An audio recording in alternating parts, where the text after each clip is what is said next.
to Sarah's Joyful Journey. I'm Sarah Joy. Today is Tuesday, so it's time to sit down and enjoy a cup of tea and spill the tea on everything that's going on in my life. So let's head to the kitchen and start brewing some tea.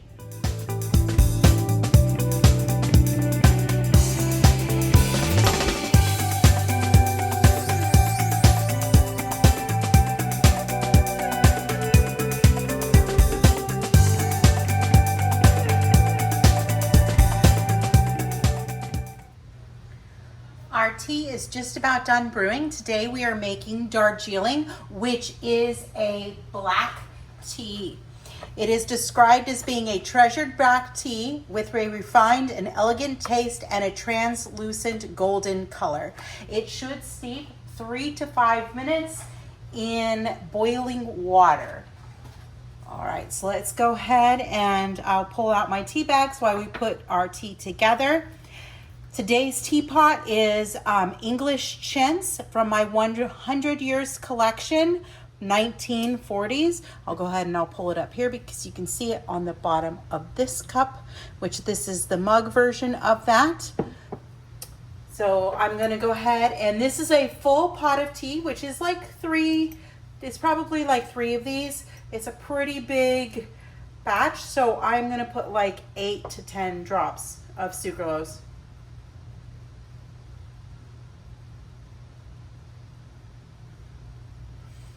Okay.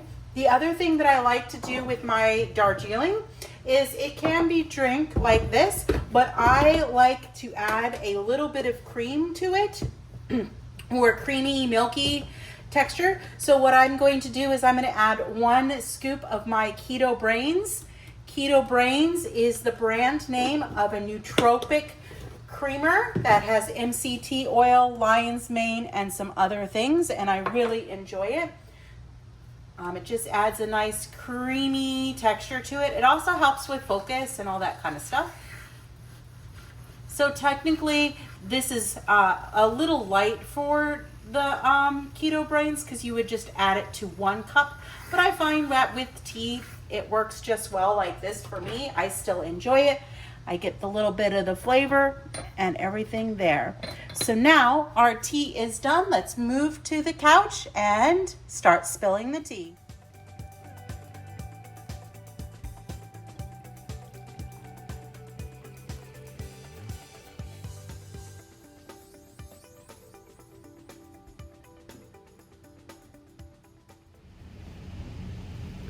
All right, it's time to spill the tea. You will have gotten a little bit of a cameo of Piper. She's my 6-year-old Great Pyrenees as I was pouring my tea. So let's have a sip. It's wonderful. I went ahead and I made a whole pot today because my arm is really bothering me. And once I am done with this, I'm gonna sit down, I'm going to enjoy a pot of tea and read a book, which is about the only activity that I can do that doesn't cause me pain as long as I hold my phone in my left hand. All right, so I mentioned yesterday in our Meal Prep Monday video about my arm. I'm gonna talk a little bit more about that and what happened. I kind of feel like I've been kicked down and I get back up and I get kicked down again. At least that's how the past few weeks have seemed because I was sick for 2 weeks, had to go on antibiotics, and now I've injured my arm. But life is still good, and that's not going to be a complaint. So last Thursday on the 9th of May, I was just at the cash register and I was like, my arm is hurting. I normally feel it first in my wrist, although the actual injury is right here along this tendon in my elbow. So I mentioned to one of our coordinators, who are like assistant managers basically, that my hand was hurting and I was feeling discomfort and I was going to take some medication and see how it felt after my break because it is related to work. So that went good. I took Tylenol, went on my break, was feeling okay, got put inside the workshop. So I was actually helping people with lightsabers. We were in a show and I was helping them build their saber when my entire hand went numb. I was able to finish the show, but as soon as the show was done, I let them know, hey, we have a problem. I cannot feel my hand, it is numb. So they pulled me out, spoke with the manager, went and saw the medic.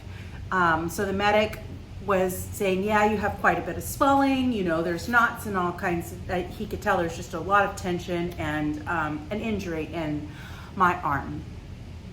So I said, okay, well, I'm off on Friday, which I was. I'd given that shift away previously, and I rested that day. Well, Saturday I go back to work, and I wasn't even inside, but just through the course of doing things, my elbow started really, really bothering me. It was getting very painful. Even just standing there, I was in like constant pain.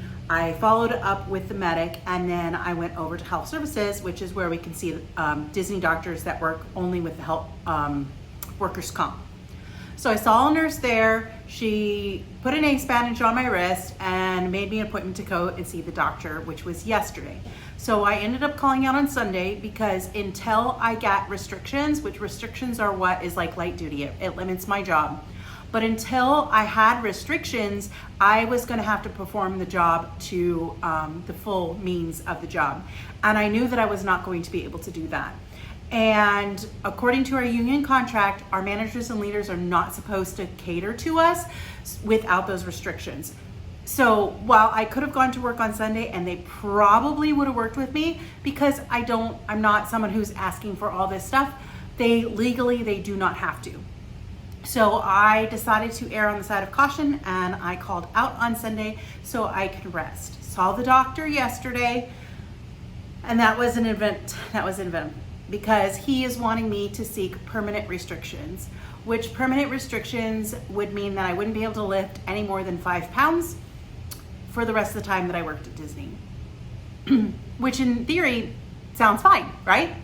Except that I cannot work in Sabi's lightsaber workshop. I can't do anything with the lightsabers because the trams weigh like 800 pounds. Granted, we're not lifting those, we're pushing them, and there's 2 people pushing, but still they're quite heavy. We lift trays of parts that are, you know, several pounds a piece. We lift boxes with blades, which are several pounds a piece. I still don't know how I'm gonna do some of the stuff because some of my shifts are opening shifts, but we're gonna get it figured out. I'll just make other people lift and move boxes, and I'll pull the blades out. But it is what it is, and it's something to consider because he is right. It is an injury that's going to keep repeating itself. And the first time this happened, the first 2 incidences were connected, but they took a while to actually get to the point where we got the proper diagnosis. And that last incident was in 2021.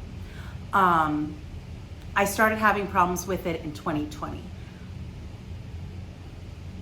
A little bit before we closed for the closure for COVID. I was having problems with it then, and it was just kind of brushed off, but it was not until 2021 where they sent me to a hand specialist, and I found out that I've tendon tears right here.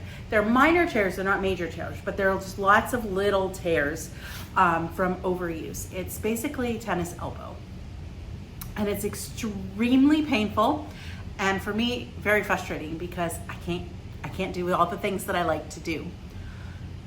Anyway, after talking with my mom, and because she's been through similar experiences, I have decided at this time I am not going to seek permanent restrictions. I will probably get to the day where I will have to, but I'm not quite ready to give up because I've had 3 years in between. 3 good years where I haven't had any issue with this elbow, and that's a really long span of time. So hopefully I can get myself another couple years before this happens again. We're just gonna have to see how this next course plays out. I know the last time I had restrictions probably for 4 to 6 months. It was it was a long time, and I think it was about 8 months before I was really feeling better. It is a slow to heal injury.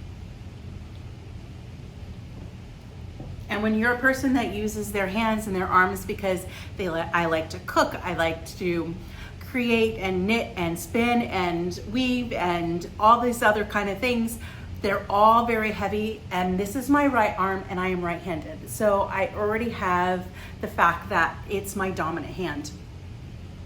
But like I said, I'm not ready to admit defeat just yet. I think that I will recover from this. Do I think this injury will happen again? Yes, I do think it's going to happen again. And I do think that it will continue to happen if I keep working my same job.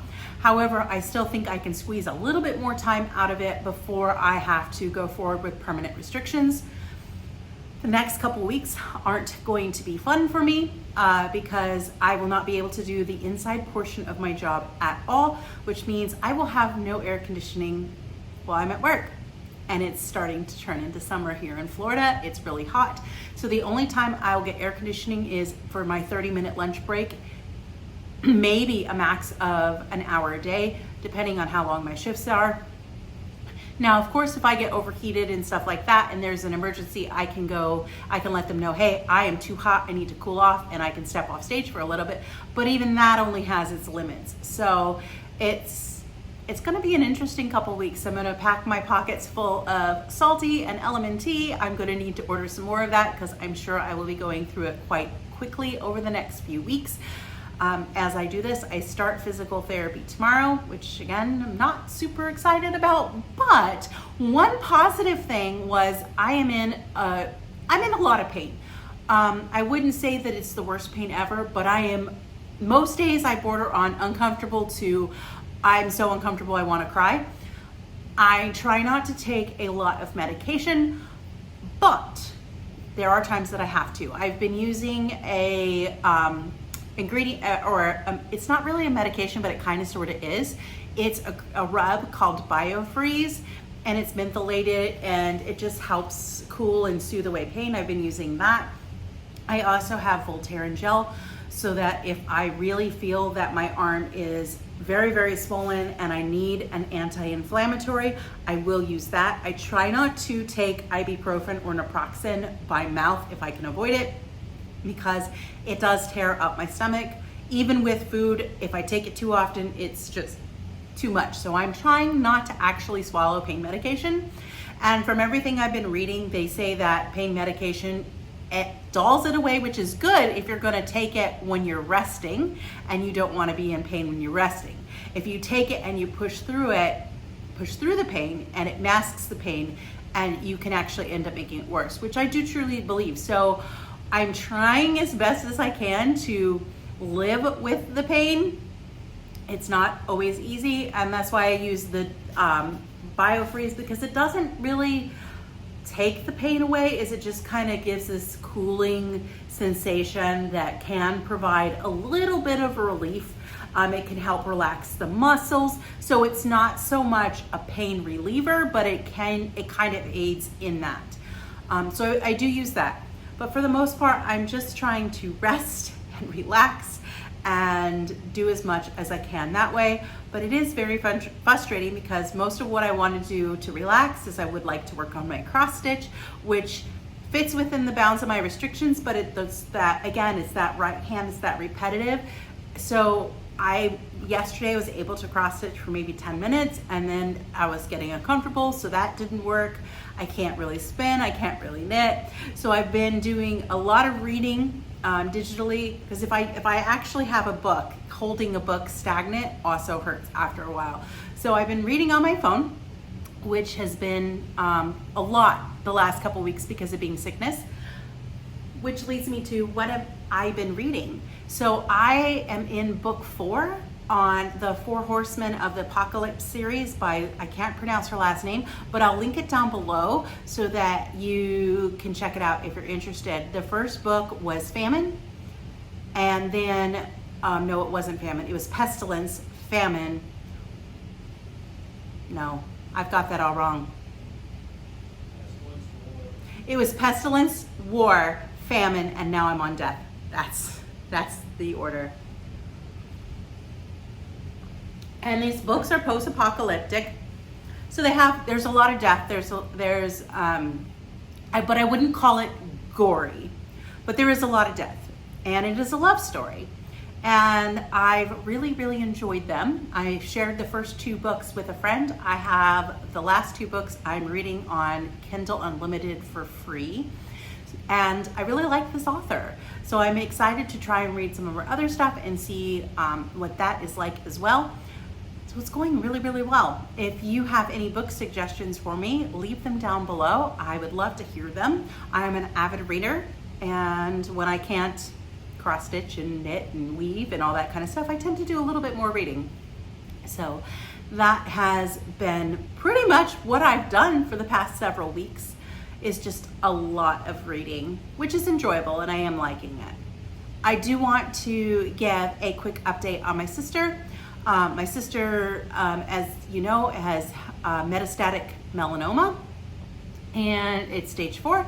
Her tumor has reduced. She has had so far 10 treatments of radiation. She is recovering well from that. She has also had 3 immunotherapy infusions, and they did yesterday. They measured the tumor. It is shrinking. She's able to move her arm again, and they're going to do a CT scan, I think, in the next 6 weeks, within like 6 weeks or so, and then she'll be cleared to go back to work. After that point, they want her to continue monthly infusions for a year. So she's responding really well to treatment, which is good. And we'll just have to keep going, keep it posted and stuff like that. But the news is coming out is better, and she's getting a better prognosis. They still haven't said like what her ultimate odds are, or how long we can expect her life to be, but it's looking closer to that she will survive this cancer. For how long, we don't know, because you tend to, once you have cancer, which she's already had melanoma, it tends to come back and get worse, and we'll see how long she's in remission. But for now, it is good news, so we're super excited about that. Yeah, and then the channel, we have lots of fun things coming up. I have some fun things planned and new ideas, which unfortunately my arm is stopping me a little bit with recipes and stuff like that. But I'm excited about how this channel is going and growing, and I love hearing all your comments, and the Facebook group is going really well too. I've been enjoying that a lot and getting to interact with you guys more, and I'm really, really loving that. As a reminder, we are going to do a giveaway as soon as we get to 500 subscribers. That giveaway is going to be for a teacup or a little mug. I haven't decided yet which one. I have a few that I'm trying to decide about. I'm gonna put some keto chow in there. You'll get some tea. And then this week, I'm ordering a jar, which is the same type of jar that I put my butter mayo in. So I thought that would be a lot of fun for that little giveaway. So be sure to share and help me grow the channel and get lots of excitement going for that giveaway, because I really wanted to do the giveaway as soon as we get to that 500 members. We're at 334 subscribers, so it's going really well, and I'm super, super excited about that. But I also want to get to the point where maybe I can work less at my job, which I should be going down to part-time soon, and hopefully I am looking for ways to supplement my income, which could also help me not have to get permanent restrictions when I hope I don't get to that point. It would be nice to not get to that point. But that's pretty much how my week has been going. It's just been reading and resting. The dogs are doing good. Ghost is doing good. He's been a little hyper lately because I have not been able to walk him as much. And he gets super excited anytime we go out, and he does settle down and calm down. But when we're first starting, he really, really pulls. And since my right hand is my dominant hand, I'm having a hard time walking him as well. But hopefully we'll get him settled back out again soon. We went to the dog park this morning, so both dogs have been content, and we're going to try to get back into our evening walks. Hopefully I can get him to behave enough that he's not pulling my arm too much, because he's a big boy.